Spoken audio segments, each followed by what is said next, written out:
This week on the Old School RuneScape Update, Yama's combat achievements drop and the taxman comes by. There's also no shortage of blogs as we learn about the summer sweep-up, featuring more elemental weaknesses and flat armor. The silence also ends on sailing with its first content pull. This is the Old School RuneScape Update, episode 76, recorded Saturday, May 31st, 2025. Take the damn cookies.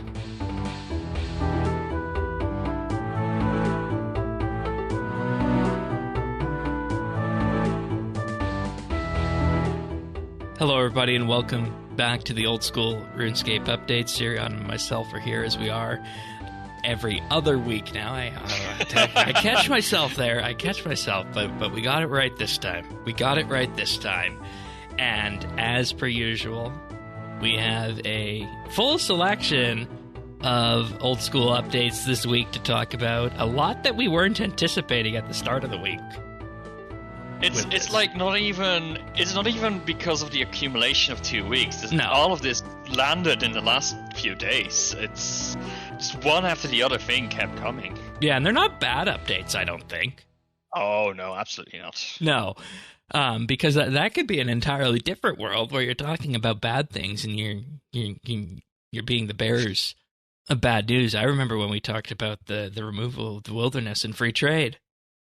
Oh, that must have been a fun week. Yeah, my co-host at the time was filling out with, profanities and whatnot, left, right, and center, and profanities that were, acceptable in 2007 that would not be acceptable today to call the RuneScape player base, and I'll let the listeners imagine what those might be. But in any case, if you want to follow along, full show notes over at update.show/OS. We also, of course, have our Discord at update.show/Discord, and the Friends chat can be found in game at BitsBytes. But this week we are greeted with the Yama combat achievements, some Yama tweaks and fixes. But the thing that surprised me most out of this Yama combat achievement, I think it surprised a lot of people. Yeah, it did, and I see this as an innocuous update that needs to happen. And of course, I'm talking about the increase in the Grand Exchange tax, as they call it. I prefer to call it a fee because it's like a user fee to use the market like that exists in every other MMO. And I think if they didn't call it a tax, it wouldn't draw nearly as much flack as it does. But they are increasing the GE tax from 1% to 2%. To combat the amount of GP inflation that's in the game, and as per usual with this, we get a whole amount of transparency associated with it, which I think is good, and it's necessary to keep the value of GP up. Otherwise, nobody really comes out ahead at the end of the day, and I don't see the controversy behind this. Maybe that's because I look at everything with most everything with an economic lens, but I am okay with this. How about you? Yeah, I don't like it, but I don't think in the grand scheme of things I will notice so much. It's another % off my herb runs margins in a sense, right? I don't know. It's ultimately, I think it is the right thing to do for the reasons they've explained. I am really glad that they are as transparent about it, though, because otherwise, I think it would be much harder to digest. Yeah. The question though is is this sustainable, right? Like, if we keep seeing problems where the supply side of things is the problematic side, right? Then we can keep sinking we can keep sinking the GP all we want. Yeah. And we would need to sink more and more. Like, one person on Reddit was a little bit naively saying, like, why are we not just addressing high oak, right? Because high oak values are the real problem. Exactly. That's where most of the GP comes in. But at the same time, I don't know if you can get away with getting rid of high alking essentially, because Or that's such just, a core part of the game. over time lowering the amount of GP that it brings in. And Yeah. it was So interesting because both games put out economy posts this week, and both of them really have the same problem, that the GP coming into game is through alkables primarily in both cases. yeah, though I mean maybe It's more egregious on the RS3 side, I'll give you that. I was about to say, like, I don't feel that alchable drops are a big thing in the old school drop tables. I mean, Right. maybe that becomes more prevalent in late mid game and late game bosses, because I haven't really been able to do them. But up to this point, it feels like it's largely supplies that drop, and not. I mean, I say that. I guess from Slayer, a good chunk, and even a Moxley Adel, a good chunk of the value of the drops comes from rune items that drop, and yeah, you alk those. So I don't know. This is a complicated topic, but It is. 2% is still very manageable, I feel. Especially given that most of the important items that you'll be getting in bulk are going to be under what is it, like 50 GP each? Yeah, Like exactly. runes, Those for aren't example, are not going to be taxed. affected. Yeah. Yeah, exactly. And the thing to keep in mind with this is that you ask, what other GP syncs are there that are effective, and for everything that OS has, the GE is going to be the most effective one. And you mentioned the supply side; they also balance this with adjusting the item sinks. And I knew they sunk certain items, but I didn't necessarily know what was on that list. So this week they added Burning Claws to the item sync list, but also added the Fang, the Lightbearer, the Arcane and Dexter's Prayer Scrolls, the Dragon Hunter Lance, and the Dragon Pickaxe, but also made the Spectral Shield, the Arcane Spirit Shield, and the Kodai Wand less likely to be sunk, and completely removed. And this is the most interesting part of this to me. They completely removed Saradomin Swords, the Fremenic Rings from the Dagonoth Kings, Sarachinus Cudgel, the Hydra Claw, the Kraken Tentacle, Trident of the Seas, the Occult Necklace, the Preserve Prayer Scroll, and the Kodai Insignia from the sync list. And the most interesting ones to me on there are those Fremenic Rings and the Saradomin Sword. I also forgot the Bandos Boots. I knew they sunk stuff sense before, but I didn't know exactly what they were. Yeah. From what I understand, like, some of these syncs were just not very effective. Yeah. And at that point, like, it makes no sense to use the GP for that. So yeah, I think overall it's a good system. You kind of want that, because over time, more and more items are just going to enter the game. Like, sure, there's a few accounts that go dormant that have these things in the bank, and strictly speaking, that means we're getting things removed from the game, or maybe some bots get banned and stuff goes. But like, that's not a very predictable or a very an amount you can really influence. So this to me seems like a really good way in avoiding like the devaluation of items. Yeah, and you look at the GE trade volumes on these, and you see which ones are traded the most, and that's where you can have an impact in whether or not then based on that you're going to be able to nudge the prices of those up or down based on the actions you take with syncing. All that, of course, comes back to the amount of raw GP in the economy, which is what our story is at the end of the day. But and I think what is important to know is, like, really what you're losing is like another % of margin when it comes to like what are really the main things that, or the main people that are impacted by this change. It's going to be the people dealing in things worth tens of mils. Yeah, but also people who are selling things on the G. That's like the group of people that's affected, which means that it is people that are usually selling drops from PVM, Yeah.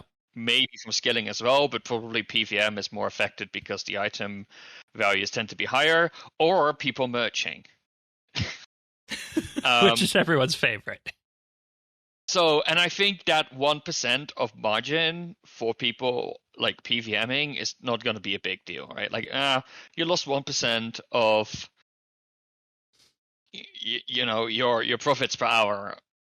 I, I feel the PVM margins are big enough when you account for supplies that's not going to be a big deal. The people who are really going to be affected are people who are flipping, I think, because there the margins tend to be much tighter, and those become much harder now. But I don't have a problem with that. I'm sorry. Like, if you are trying to use the economy and try flipping things, by all means do so. The system allows for it, but I don't think it's a particularly fun mechanic that should exist in the game. Yeah, it's an exercise in basic economics when you look at it. And the reality of it is I think it's a lot easier to digest if you call it a market access fee or convenience fee rather than a tax. And I don't know why they didn't do that, because it doesn't necessarily convey the same thing that you're paying this little convenience fee to have the ability to sell your goodies easier than just, going to World 2 or what have you. But the Yama combat achievements are here. Do any of these stand out to you? Some of these are a little bit hard to parse or to understand without having done the encounter myself, I must admit. But these, like, the fact that they started elite sort of shows where Yep. this boss sits on a difficulty. Let's see. I like the no topics, no drinks, thanks one. That's whoever came up with that. I don't know, but you can only use plain pizza and not use any potions. That must be. That sounds like an interesting restriction. And you Um, you wonder where that came from, of course, and you realize that there can just be these fun little things on the side like that you can use the CA system to work its way into for that. I think it's we don't have a centralized achievement system, which I think is unfortunate. As much as I dislike the completionist attitude of RS3, the thing I do like about the achievement system they have there is that it does open up the possibility of just doing some fun smaller stuff. Yeah. That, like, exploring things in the game that you wouldn't otherwise see, because there's a lot of little Easter eggs in the game and a lot of small little things that otherwise you wouldn't engage with. The achievement diaries were actually originally designed to do some of this. Actually, they are actually designed to try and have players engage with content and training methods that aren't especially the most efficient, but they are interesting and they're unique and they're otherwise, not very discoverable. This is why we added rock crabs and all kinds of crabs as Slayer tasks, right? Like, The idea open of up the the game idea of world. diversifying it rather than just going to whatever has been the meta forever. How long? And that was the point of Slayer too, back in 2004, to bring it back to core old school in that regard. And I think having that level of experimentation around with combat achievements for the various bosses that come out is a good thing. And a lot of these combat achievements are also highlighting, and I know a lot of people in the community disagreed with this. People were disagreeing that this is an endgame boss, but the combat achievements highlight that, and some of the tweaks and fixes that we saw this week in terms of dossier rewards and just in general some of the balancing that took place with the boss this week. What was your biggest takeaway on that? It's I feel that this boss is getting a lot of, like, hate, I'm gonna say, because of the contract system. Partly because it was, not really doable. And people are calling it like not an end game boss and things like that. And I think that is maybe not the fairest representation of this boss. I think all in all, when looking at the boss encounter itself, just separate from contracts, I think it's really well executed. It looks to be a success. In terms of difficulty, where it sits, I can't judge for myself. It's out of my league. I haven't even given it a try. But when we say endgame, I feel a lot of people are going to compare it to things like it the should Inferno sit next and to the a Colosseum, raid, like a high-level raid, or even right? a raid, right? Yeah.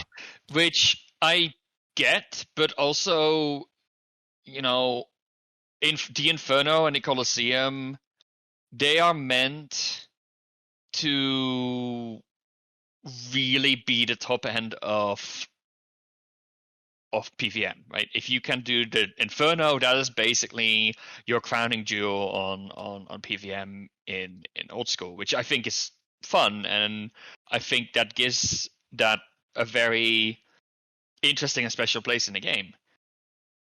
Yama was never going to be meant to displace that. No, it was I think not. that is where people Right. like. If you are a player who regularly does the Inferno and got all of the Inferno combat achievements, then you should have never gone into Yama expecting like a bigger challenge than the Inferno. And that's what I was going to say. We weren't supposed. People were not supposed to expect something that was horizontal to the Inferno and Colosseum. Exactly. So, like, it is still endgame and not attainable for a lot of people. The problem is we have people in the community who are really damn good at PVM at some point and who are not going to be challenged until we release the next Inferno, which is like an even a bigger step forward. But an even smaller percentage of players is going to be able to actually do that content to begin with, because Inferno is maybe not even something that every single player in the game can ever achieve. And even that's when you put it in that perspective, that's a design decision and a philosophy that I think is up for debate as to whether or not there should be content in game like that. This isn't the show to discuss that, but that's something that is always interesting and something I have seen asked for in both games. Yeah. So and then, like I said, this was sort of looking without the contracts. Looking at the contracts themselves, it seems to have been a messy launch around the contracts. They had to make a sort of a last-minute decision to make them soloable, and then not make them solo after all. And that is probably something that just needed a little bit more time in the oven to get right. At the same time, right, we can complain and whine and talk bad about this all we want. At the same time, think of this, right? Jagex is trying something completely new here with contracts. It's not a mechanic we have ever seen in the game before. The alternative is they wouldn't have done this, right? Like, they could have just released a boss, maybe upped its difficult a tiny bit, but like, that's it. And I think we should applaud them for actually trying something new and unique with this boss, with the contracts, which I think, if you look at it sort of thematically, is very appropriate. So I like the idea of the contracts, and maybe they need more of reviews, or maybe they need to be done slightly differently. But it's the same as invocations and if Tombs of a Mascot, right? Some people hate it, some people like it. They're probably not going to do the exact same thing for Raids 4 as what they've said. But I think the underlying idea and system is, laudable, because it works really well. It has a nice different sort of scaling difficulty where a lot of people can do it. You have sort of a story mode while also really pushing the difficulty at the high ends for the people who want that challenge. And the thing is, I think Jagex needs to continue to experiment, and they are not going to get it right every single time. Yeah, and I think the thing is, if you look at the options that are there for increasing the difficulty of these high-level bosses, you have the contract system that we had here. There's going to be the new quote unquote enrage mechanic with the Varlamore Delve boss when that arrives, and you mentioned the tombs, invocations. Those are all very unique things designed to increase the difficulty of the boss. And I think what they're trying to do with this is, if you look at it from a perspective of how do you design a boss, you can have, one static difficulty for everybody, or you can have, specific modes like story, normal, hard mode. But the question is, how do you do a climbing difficulty? RS3 has done that with Enrage in a lot of cases, and my sense is that Enrage probably doesn't necessarily belong in that same sense in old school. So we have a number of things here along the way that are being tried for this, and they're relatively new things, except for the invocations aspect of tombs. So based on how they land, I think it's something that will be refined over time. Yeah, it's a solution to the Inferno problem, right? Like, it is inherently worse value for Jagex to make an update that not every player can finish or play. Exactly. This is why we don't get like every other week being like an Iron Man only week in a sense, right? Because it just doesn't make sense to do that. But having this scaling difficulty sort of gets past that problem, where they can make the entry point, that's not necessarily like entry mode, but like sort of the entry point, the base encounter without any difficulty enhancers, accessible by everyone, while also putting a bunch of stuff on the high end that nobody is ever going to be able to complete. And nobody. That most people won't be able to. I was going to say, and the thing you get from this at the end of the day is you get a glimpse into the way a boss is designed. And I think had that aspect been shared a little bit more clearly in the design process of this, then it wasn't, immediately assumed to be horizontal to the Inferno or Colosseum, you would have had a different reaction to this. I don't know if it would be a different reaction, but it would have been nice to see. It comes down to marketing, I think. Everything comes down to marketing, persuasion, and communication, in my view. If it's not the economy. But overall, you also surfaced an interesting post here with some numbers in terms of the stats. Yeah, not my work. The work by a player by the name of RS120s. Very appropriate.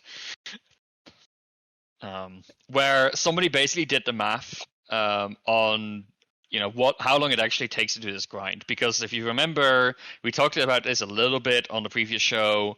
We talked about whether the grind for the different pieces is acceptable, right? Because they changed the drop rate. And here is an explanation on how it would look like with and without the oath plate shards, which is the mechanic that they use to basically act as bad luck mitigation. Soft bad luck mitigation, in a sense, right? Because it's a more constant drop that you'll be getting like fairly regularly. So that if you are grinding and trying to get that one oath plate drop and you've been there for a long time, you can just create your own. And it shows the difference in how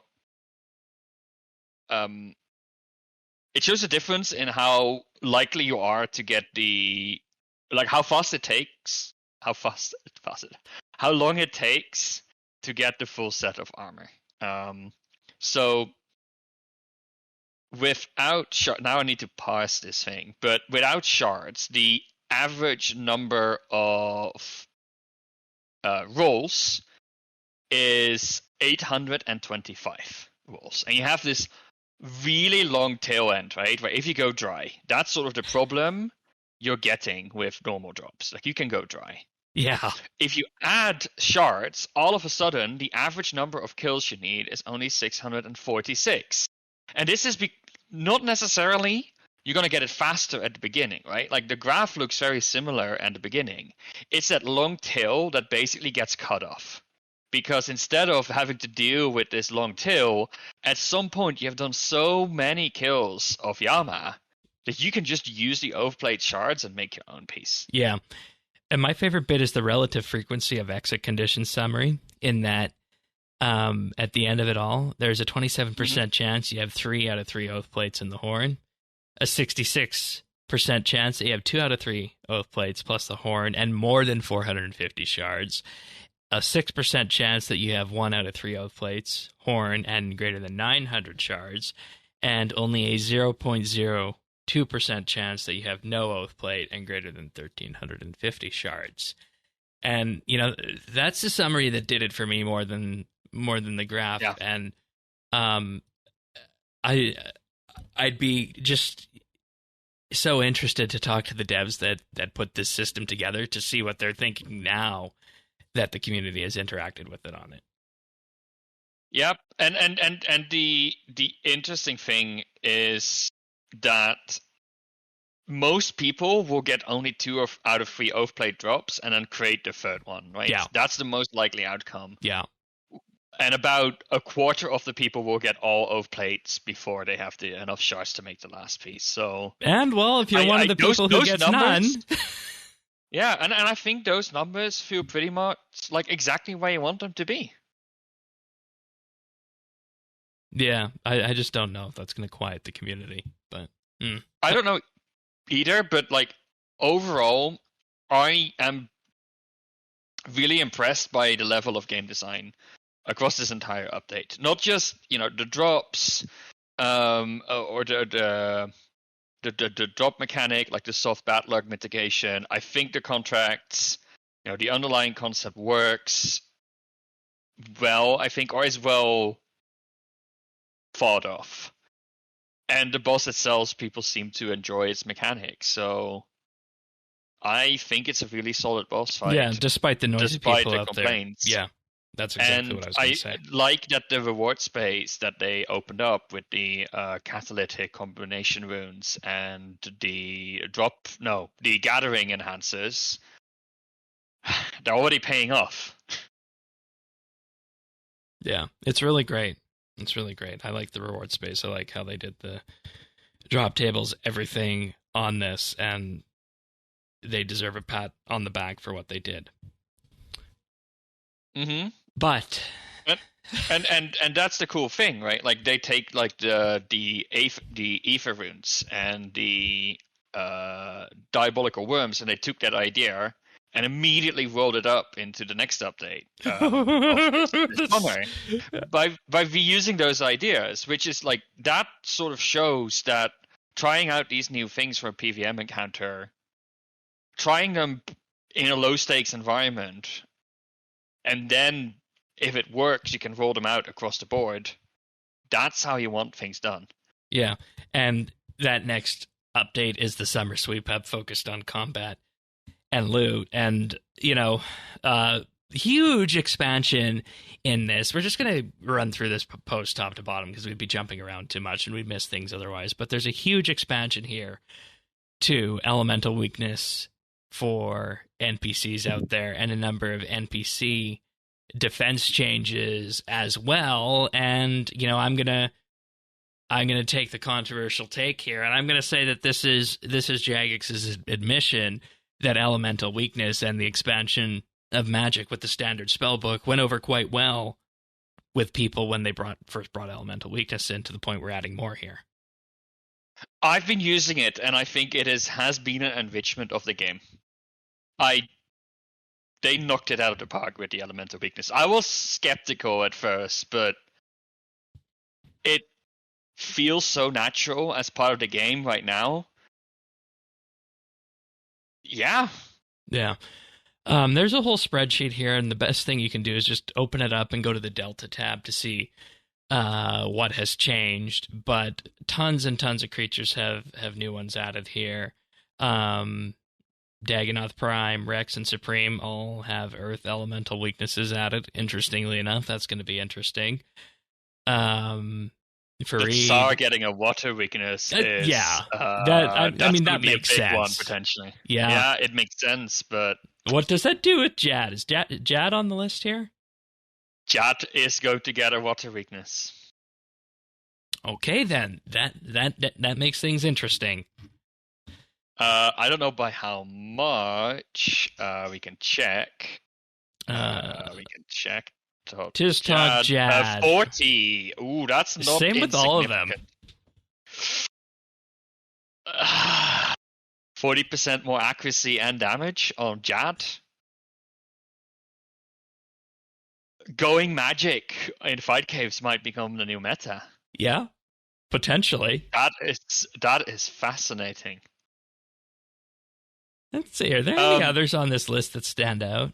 Rune and Adamant Dragons. Or no, those just got their heavy range bonus changed. They already had an elemental weakness on them. Animated armors at the Warriors Guild now have an earth elemental weakness. Yeah, so this is the really cool thing that they did, and it's so funny that this is happening right now, because so what they've been doing with the weaknesses is they've been trying to sort of give them a thematic reason to exist. Yeah. Basically saying, air weakness is given to everything that relies on, floating and flying and or ghosty. Makes sense, right? Water, anything that's fiery gets a water weakness. Anything that you need to sort of go to like a thick layer of armor gets an earth weakness. And fire weakness is like icy and naturey stuff. Makes a lot of sense. And this is really what you want to do in any game. You want to make the game as predictable as possible. You don't want players to have to learn like a massive spreadsheet from the top of their head. You want them to be like, you know what, this looks like something that would catch fire quickly. It should catch fire quickly. Interestingly, so I'm working on my own game. This is like a hobby project. We went through this exact exercise a few weeks ago in our own game, where we also have elements, and we keep talking about how important it is to be predictable and to have like themes like this. Like a lot of the discussions we had paralleled this one, which, I mean, not to toot my own horn. No, but that's fine. If two people get to the same, like very similar conclusions in separate discussions. Well, I mean, it's like water is wet, right? Yeah. So I like it, and it means that some of them moved around. So worms have been moved from earth weakness to air weakness, skeletons to an earth weakness from air weakness. So, some of them have been moved around, but yeah. No, they're good overall, and they also lean into the heavy standard and light ranged weaknesses too that we saw added with Project Rebalance. They're just leaning more into those for various creatures out there on here. And again, if you're interested in seeing any of these, just go to the list on these, and then some minor defense changes as well for our very traditional not minor. Stab slash armor. The flat armor, I think, has a potential of opening up massive new reward spaces. Well, I was saying stab, crush, and slash. There were some changes on that. Then we can go to flat armor following. Yes. Okay. That. Yeah. Mm-hmm. Which I think that's a mixed bag for a lot of people, but I like the idea. What do you think? Bringing that again, in.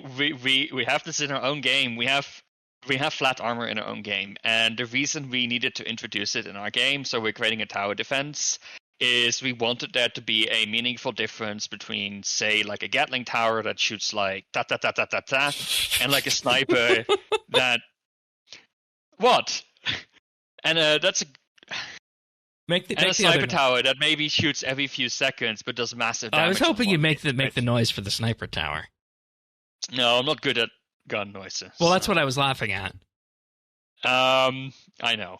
But the idea of giving enemies flat armor is that Gatling, right, because its damage is split between so many hits, the flat armor impacts that way more than the sniper, which, a quick flat armor reduction does nothing.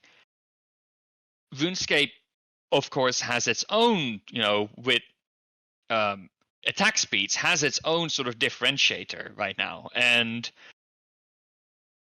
fast attack speed seems to still win out in most of the cases. And flat armor, being positive or negative, has more interesting ways of giving some items a little Boost. Yeah. a little boost. I So just want to if he's give the summary of this before we go a bit further, if that's okay. yeah, no, go for it. So in essence, a flat armor value of 2 would mean that an enemy will take 2 less damage than you would have hit. So if you hit a 10, they'll receive 8. Negative flat armor, on the other hand, means enemies take more damage per hit.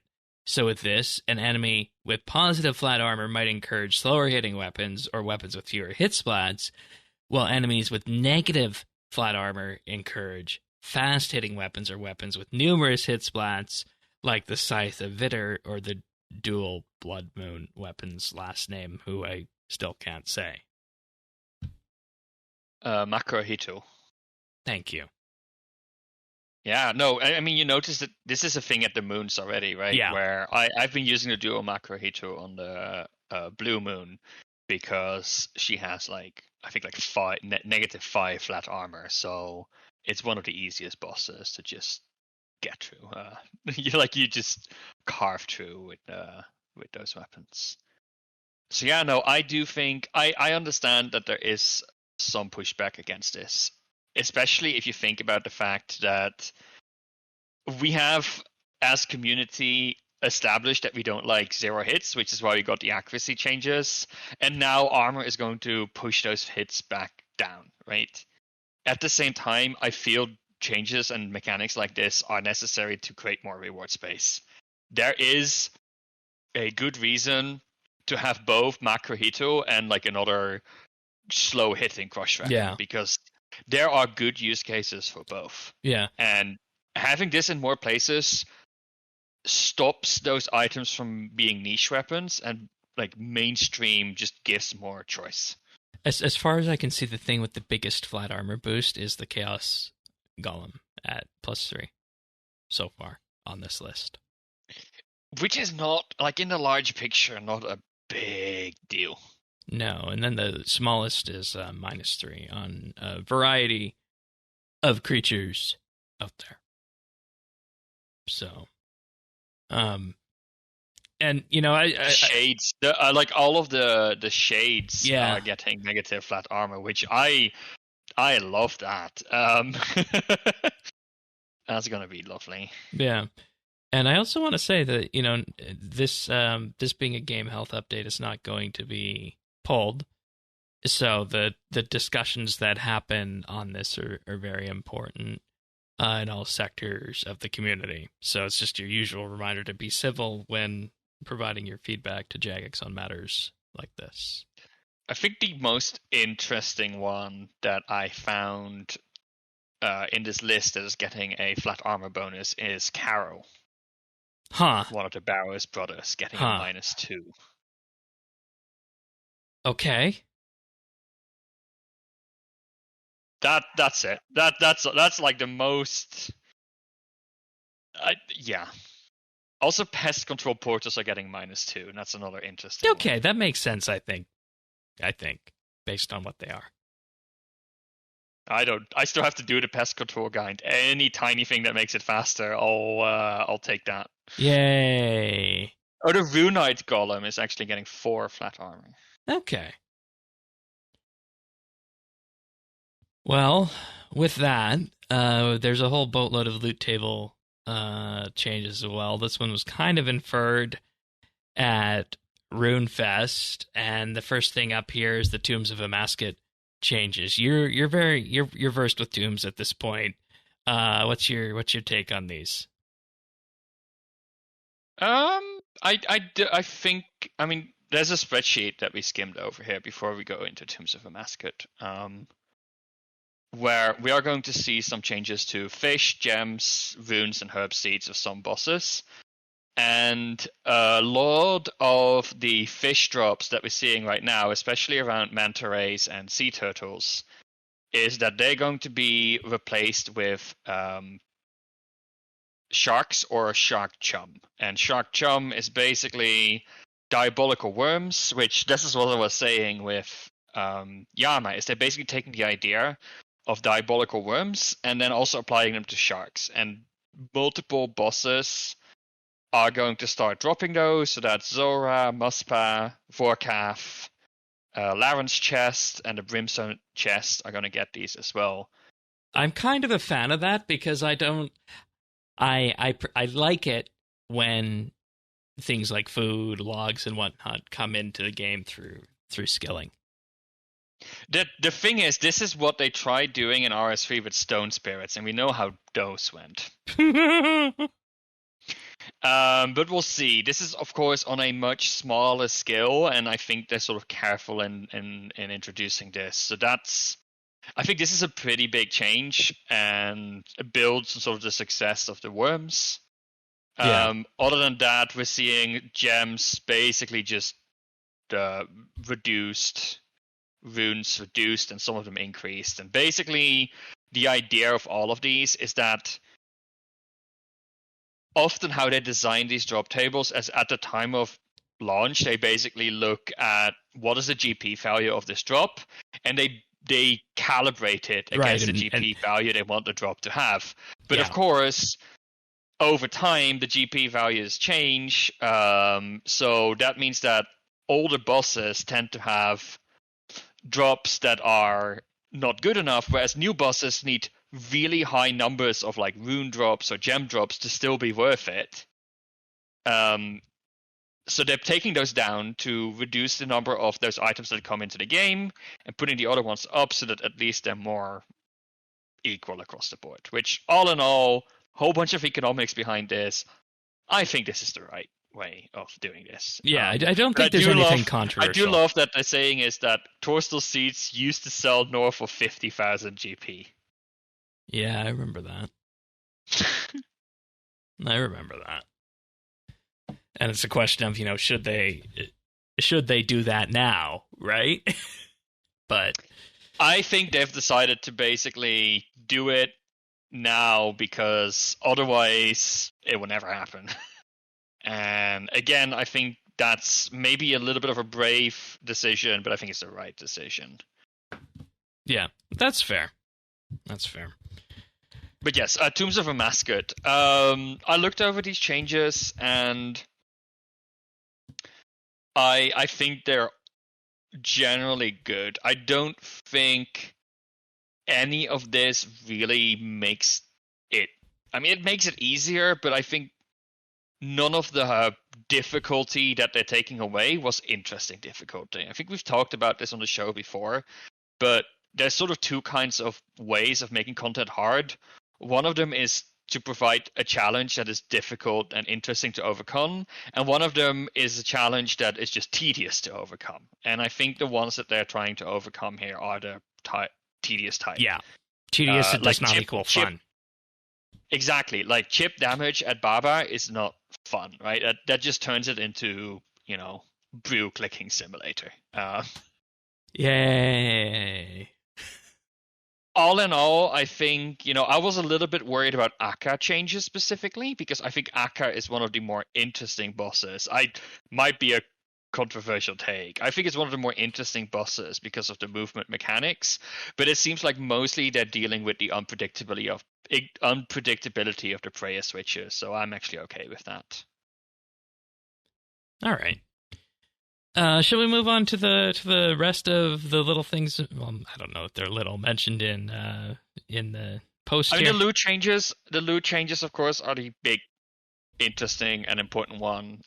Because the Fang is relatively cheap right now. Yeah, I think its price got a little bit of a shake up after this blog post, but the Fang, given how powerful it is, it's probably too cheap for what it is. And that is largely because it is relatively common compared to the other drops at Tombs of a Mascot, and people are there grinding out things like the Shadow and Masori armor.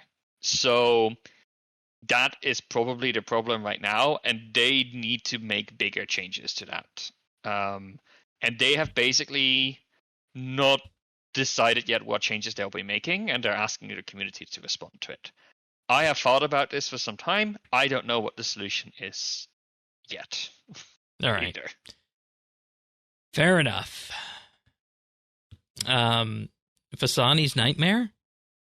a follow-on from Project Rebalance talking about the Nightmare again. Anything here?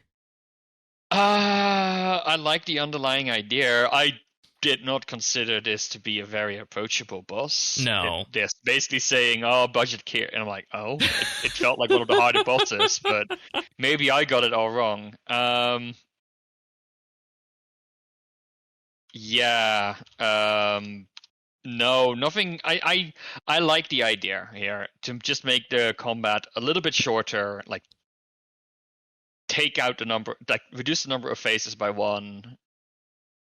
Yeah, I think it makes sense. Just streamline the boss. All right. It's that this is what I found in general with boss encounters, right? The hard part is overcoming the challenge.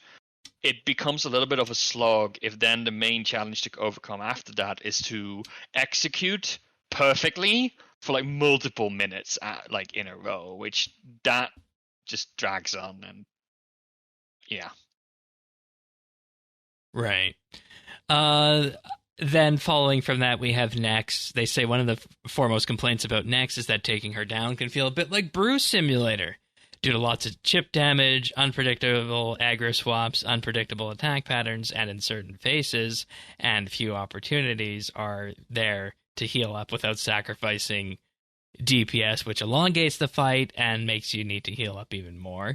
So they're going to allow players to deal reduced damage past Nex's phase transitions up to a threshold, adjust certain behaviors during the downtime phases to let players heal up without feeling punished, and make Nex's melee attack feel a little stickier during all phases. And what they mean by this is that if Nex uses a melee attack, she'll use 2 more before swapping, which is similar to the change that they made to the again, another word I can't say. Why are there all these old school words I can't say?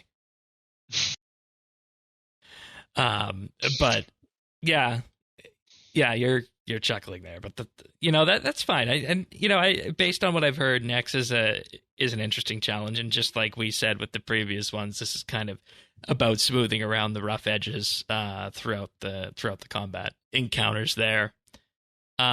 Huey somewhere both you and I have gone in the past, so focusing in on this one, they want to improve the tail phase a bit more with clearer visuals and bring down the tail's hit points. I think that makes sense. It's the same thing as with the Nightmare changes they want to do, right? Like, it's really not the most interesting part of the fight, and it feels like the game is sort of forcing you to go to this boring bit before you get to the good bit, which is smacking the dragon in the head. Yeah. And the thing that really came up here is that they say what's a bit more complicated is figuring out who Huey is for. As far as unique equipment drops go, you can snag yourself a Dragon Hunter Ward or some Huey hide, but the problem is the wand is often outperformed by other setups for mid-level players against dragons. And that was the exact same thing that was said when Huey came out, and it's good that it's finally getting a balance pass to address these things by improving the wand's drop rate and making some adjustments to Huey hide armor as well. Yeah.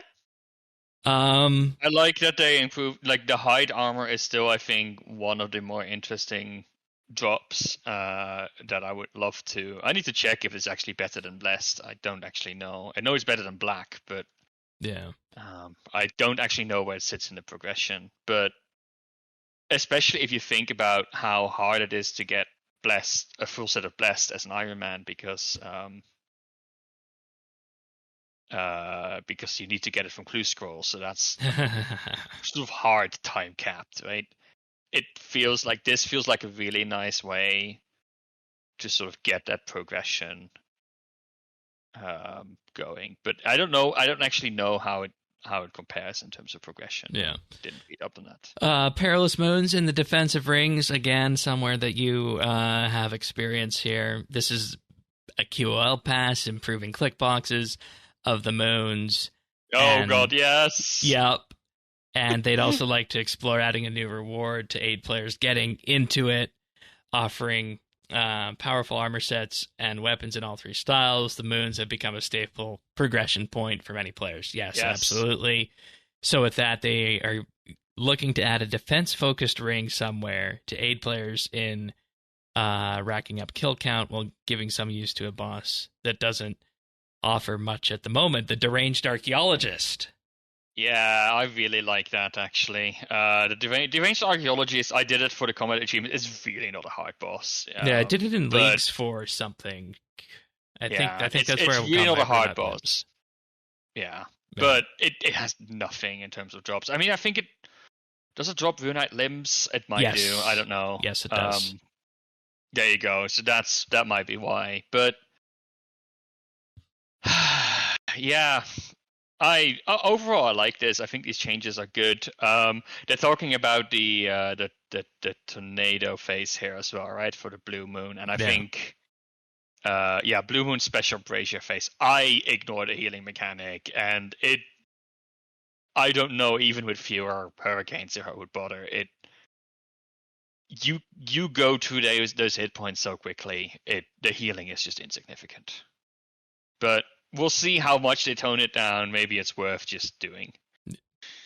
Royal Titans are also on the list. They no longer will require a key to fight, can drop their own respective keys, and to compensate, each of them is given reduced. Well, these are not the Royal Titans that are on the list. They're the other giant bosses that aren't the Royal Titans. That's my mistake. Yes. That's good. Which is good. Puts them in line with the Titans. I don't... I would love to do more of the... Like, it was a pain during Leagues, right, to get the keys and to get the combat achievements. I need to get the combat achievements, really, on my main account, but I'm just not looking forward to getting the keys. Right, and, I remember looking, through Leagues, scrounging up from, Misthalin points and whatnot, and I was down to the very end where I just needed these, Titan kills, and I would have needed to farm the keys for them. So that's going to be a nice change.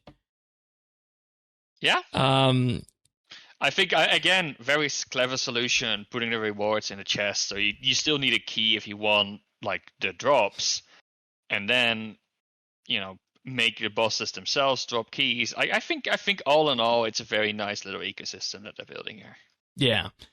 Cerberus. Over years and years, through many Slayer tasks, it's become clear that Cerberus isn't everyone's cup of tea. So, adjustments to the lava pool attack slightly improved the rate of dropping for the Keymaster teleport scrolls, making those tradable, adjust the Ward of Arceus to provide reduced incoming prayer drain from the demons by 30%. Okay. This is one I can't really speak to because I don't know enough about Cerberus. No, yeah, I looked at the Echo on Leagues, and it certainly looked interesting for the people who chose that region. So, by enhancing the main boss, I think that's always a good thing. Do you want to talk about the Duke? Another old school name I can't say. We might as well just title this episode "Old School Name Shane Can't Say." Yeah, you want to talk about him? Do I want to talk about him? Yeah, it's a weird boss, and I think it's a theme here, right? There's a challenge you need to overcome because you need to do a bunch of skilling prepping to start this boss, which you do that, then you wake up the Duke, and then you do the actual fight.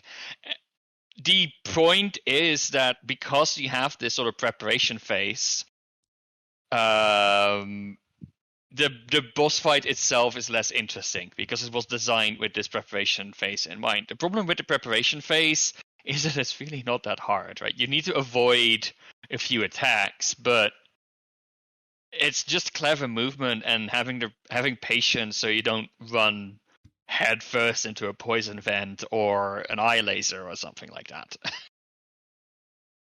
It's a pain. I died at this boss, and then I was like, I have to do the prep again to kill it, don't I? It's just not an interesting challenge, and I understand it's going to stay in the game and has to remain there for balancing and thematic Yeah. reasons. But So well, being now you able get to to bunch it, three kills in together, advance. yeah, exactly. It means I don't have to do the tedious stuff every kill. I can do it every 3 kills, and you can sort of, by batching it together, you will actually be more efficient because you don't have to do the movement as much, because you basically gather 3 different resources, and the problem is getting to the resources, not actually the process itself. Alrighty. Anything else on this post? I know there's a bunch of other changes, but I want to talk about sailing. Did you see that halberds will be able to kill flying enemies like aviances? I did, and I don't know how I feel about that. It's an interesting. I think it like, just like the other changes, I think it is one of those. It is what the players expect. It has reach, right? So if that is what players expect, it should just do that. Yeah, like, I don't have a problem with it. It's just, give me almost 20 years of AVNC God Wars Dungeon 1 with no melee in there, right? Yeah. I get it. So, my closing thoughts on these changes, and I think a lot of people have been asking for more. Like, this is not enough, and they're pointing out the million other problems that the game have. And fair enough, I think the game has a lot of problems, but I am so glad that we're actually seeing Jagex take out time to address these, and I think we should engage with these things as much as possible. They have picked these particular topics to address right now. I know I want the Calphite Queens sorted out as well, right? Like, that boss should be changed. Corp should be changed. Maybe so, like, there should be done more with, like, ranged weaknesses, I think, as well. There's so many more things they could do, but they can't do it all at the same time. And all of the changes we get here, they absolutely rock, right? Like, all of these changes are going to make the game better, I think.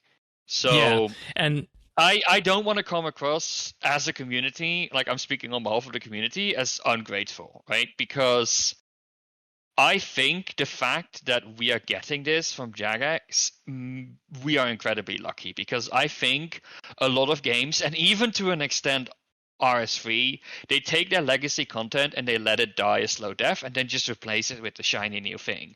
Whereas here, we're getting a team that looks at the entire ecosystem and looks at all of these things that haven't really aged that well and are just thinking, how can we engage them back into the rest of the content, make them relevant again, and make them work again. And that is the only reason that the game we have is as diverse as it is today.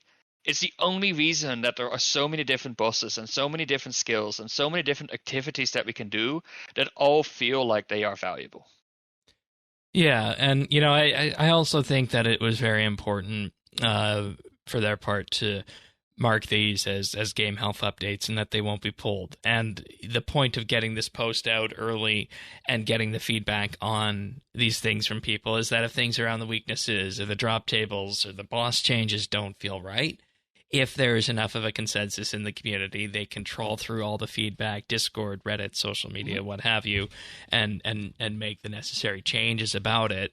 But at the end of the day, we don't need to worry that these changes will not happen because of some poll that gets put in. So I'm glad that we have these still. The thing is, if we don't show how grateful we are, then why would Jagex do another version of this next year with the different bosses, right? I think we need to. Somebody had a metaphor on Reddit, and I absolutely love it, and I think it aced it. It's basically. Jagex has basically said, here, we're baking cookies for you, and the community are like, that's great, but could you also bake brownies? Which is like, take the damn cookies!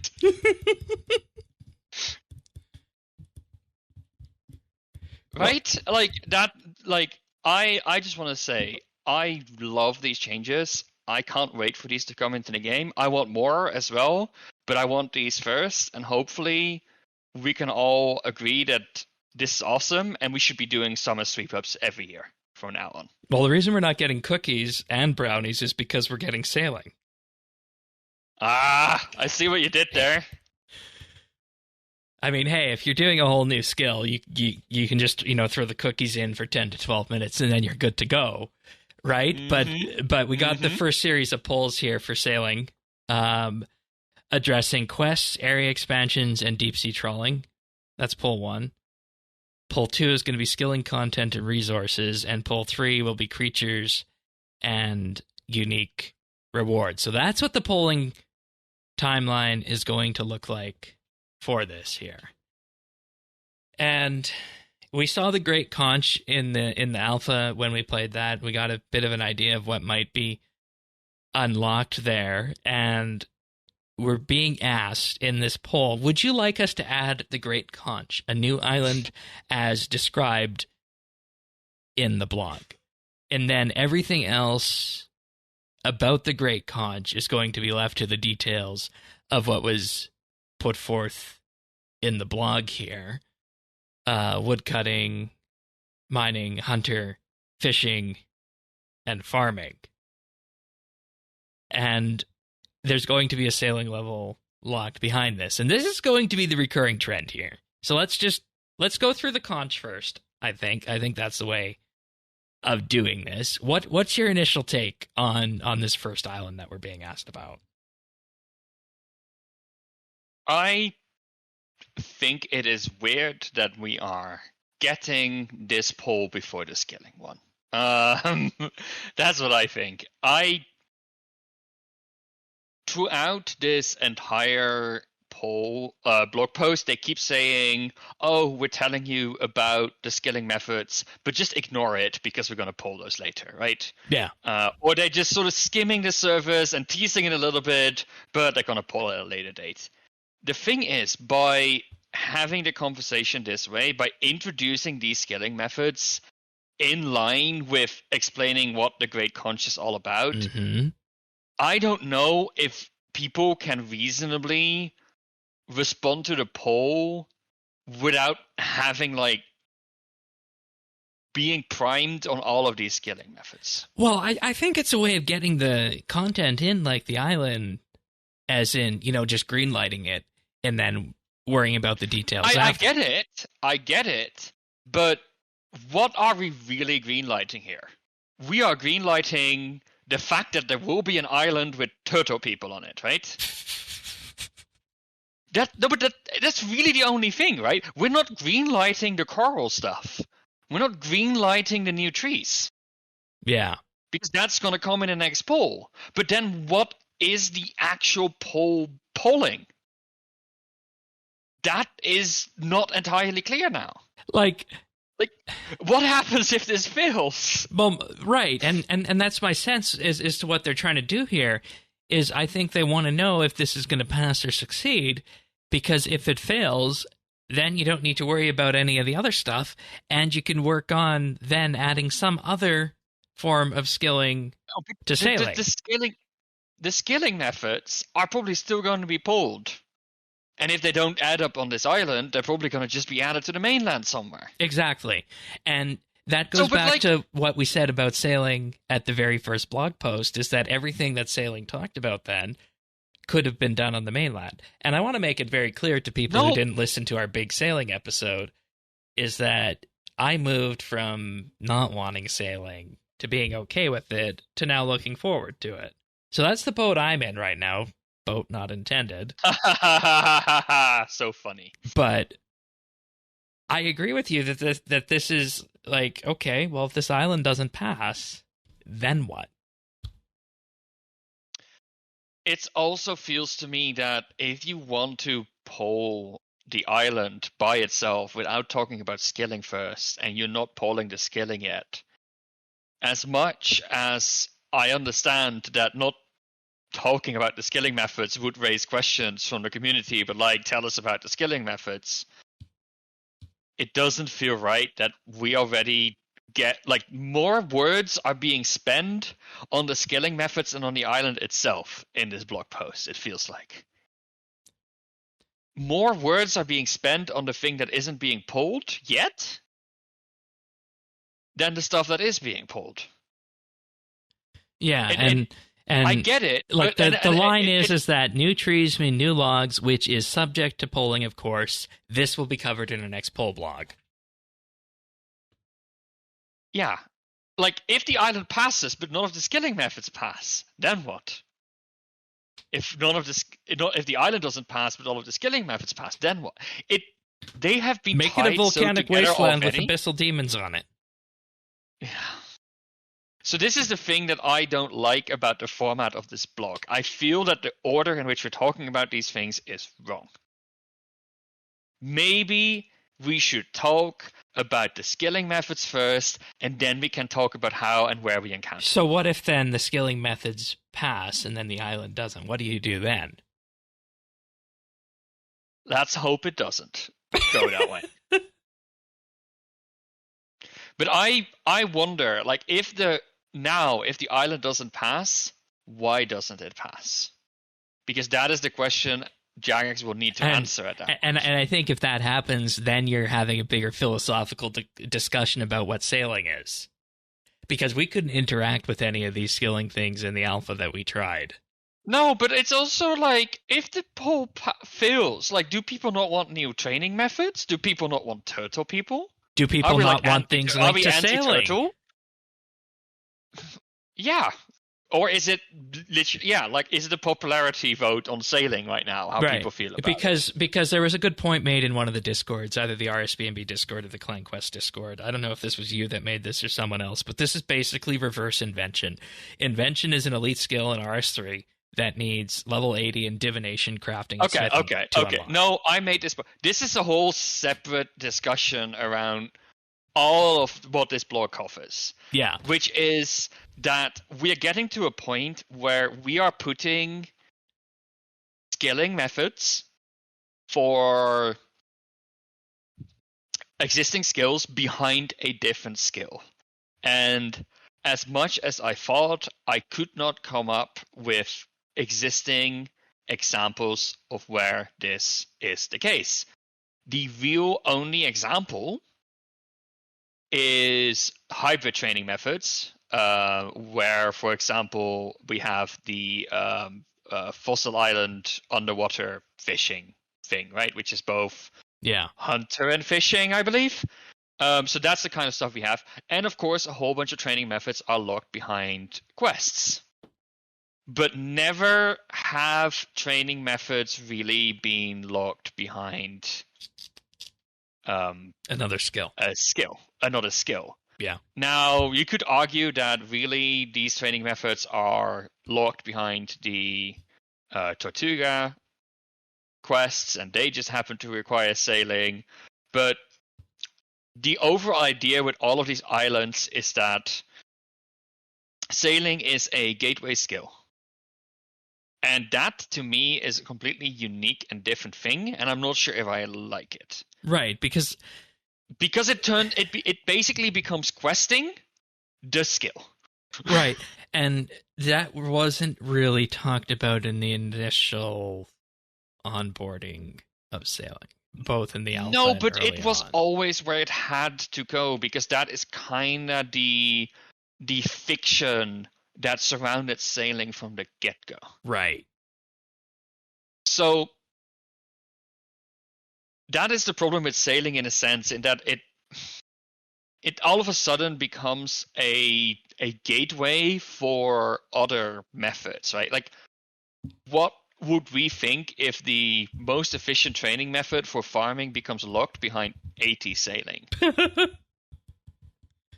Like, that sounds not very old school. It's a controversial choice.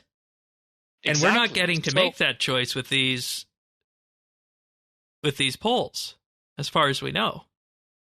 No, exactly. So this is one of the things where, I mean, worried is a big word, but I was like, this is not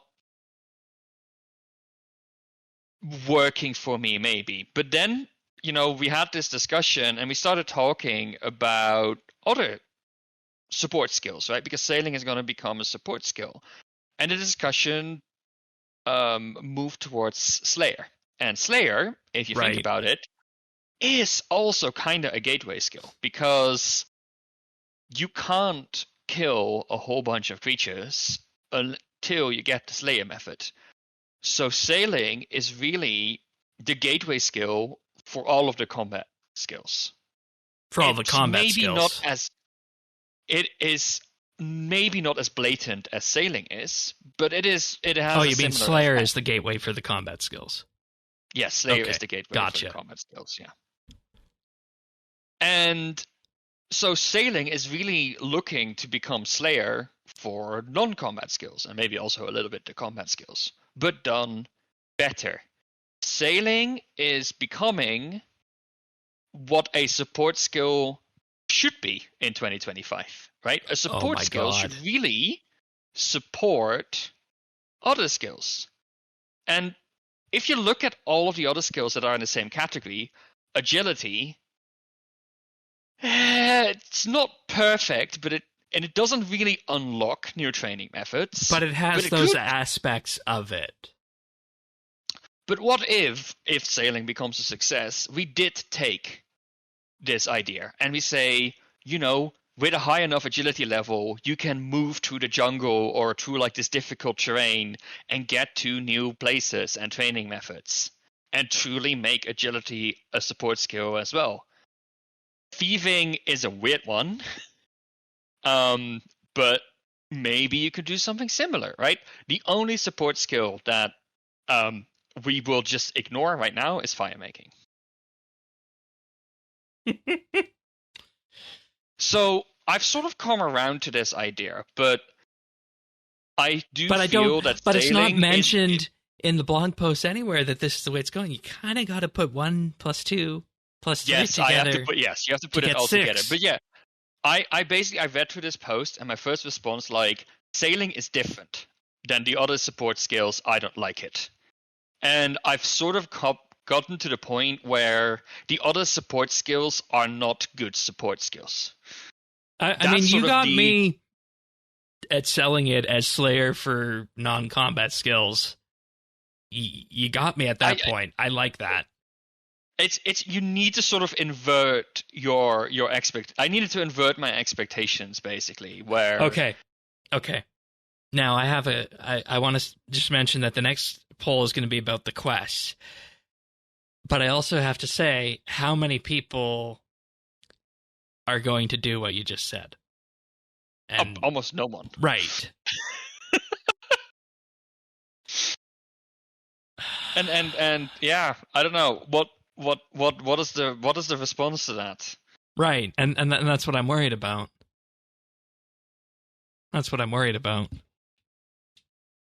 Third poll: should there be small-scale quests to add additional world-building, life, and character to sailing? And I mean, that's non-controversial. No, for me. that's not controversial. I mean, if we get they showed that they do this really well with Valamore, and I'm like, you know what?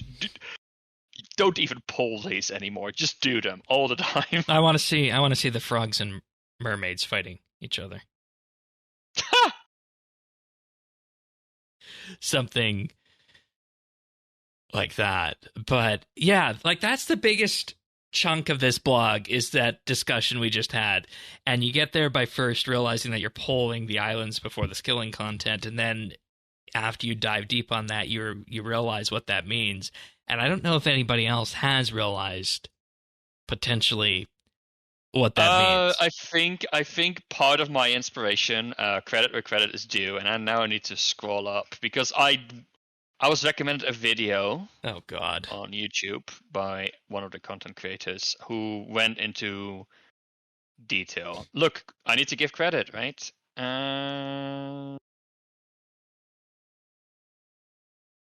Oh my God, this is long ago. Meanwhile, he's... Yeah. Oh, well, no, sailing. Got it. Okay. Sailing. It is by Theorywise OS. It's a video called "In Defense of Sailing: RuneScape's Newest Skill." All right. There's also the discussion of oceans and hazardous waters, but the other, I just the world map looks so wrong it does. with all of the, and I am sure that I will get used to it, but it feels so wrong. Yeah. And they say, as funny as it would be to pull seas and oceans, they won't be doing this, as without them, you'd have nothing to sail on. Okay. Fair enough. Then the other poll is going to be about deep sea trawling, a training method that combines fishing and sailing together. Again, tying these sorts of things together in that regard. Find a shoal, prepare to fish, navigate to the shoal, deploy the trawling net, and follow the fish. And then when the shoal disperses or when you're ready to stop, you will interact with the net to loot your catch. And I think that's what a lot of people expected sailing to be able to do, is to lean into these sorts of things, with fishing in particular here for this. And I think there's going to be a small bit of room for skill expression by following the shoal and controlling your boat. So yeah, overall very good. I also like that they're using this as an opportunity to fix the idea of offcuts. I didn't know you could use offcuts as bait. Most people didn't, apparently. And then now basically they're basically making that a little bit more mainstream as well. All right. I love the little, and this is like typical Jagex humor, and this is one of the reasons I really enjoy reading their blogs. If you already have chunks in your bank, firstly apologize to your banker.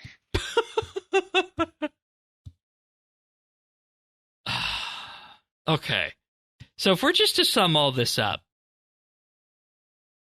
where are you at with sailing compared to where you were at RuneFest after playing it? I am still conflicted about it. Like I said, so much of it feels wrong. And I still think this is a high risk change to the game, right? They are like the technological investment they had to do to make it work, and arguably it works better than I think anybody expected in terms of movement based on the poll. Yeah. But the engine changes they had to do, it feels like a very large investment. That being said, more and more are we seeing these benefits of truly making this a gateway skill, a support skill, as it should be in 2025. If it works, and if I can get over myself, it could really be game-changing in a sense. The fact is, should a single skill have this much power? Right. I think that's an important thing to ask. Because like you said, at one point in the sailing discussion, it doesn't necessarily feel like an old school thing to do in certain aspects. And, maybe they're leaning into that power angle that we see in other games. Look, I still think that the safer option would have been to invest in one of the other skills. And I hope that this skill becomes a massive success and we start getting skills every few years, because I would love that. But if we are honest, the other skills would probably not have had such a profound effect on the game. It would not have reinvented the entire idea of a support skill. Right, because when you're starting from the ground up, you have the ability to do that. Yes. With a new skill. So. Yeah. As for me, I mentioned initially I didn't want the skill. I wanted nothing to do with it. I enjoyed the alpha and the stuff we did at RuneFest with it. I'm cautiously optimistic that it'll be good, and there's aspects of it that I'm definitely looking forward to. And I think I am more for the kind of things we saw in this blog post here than you are on this. So we'll have to wait and see where this goes. But as has been the trend with me, I'm moving, more from the pessimistic towards the cautiously optimistic and into the optimistic spectrum on this for me. But that's pretty much the end of the prepared remarks for this episode. Do you have anything else that you got to get off your chest before we go? This was a long one. It was. I hope. I mean, it would have been anyway, because everything just landed in 1 week, and I had a lot of thoughts, as people might have noticed. Yeah, and it could have been longer too had we discussed other things this week in the "What Have We Been Doing" category. But you want to save that for next time, or do you just I will save that. Okay. People who paid attention this episode might have a hunch, but. Alrighty then. Well, if you want to subscribe, get the show when it arrives every other week, update.show/OS. We're on all the major podcast listening services out there, Apple Podcasts, Pocket Casts, Spotify, and more, as well as youtube.com/OSRS update. Thank you, Sirion, for being here, as you are, each and every time we do this. And with that being said, we'll see you guys next time for another episode of the Old School RuneScape Update. See you then, everyone. Take care. Bye.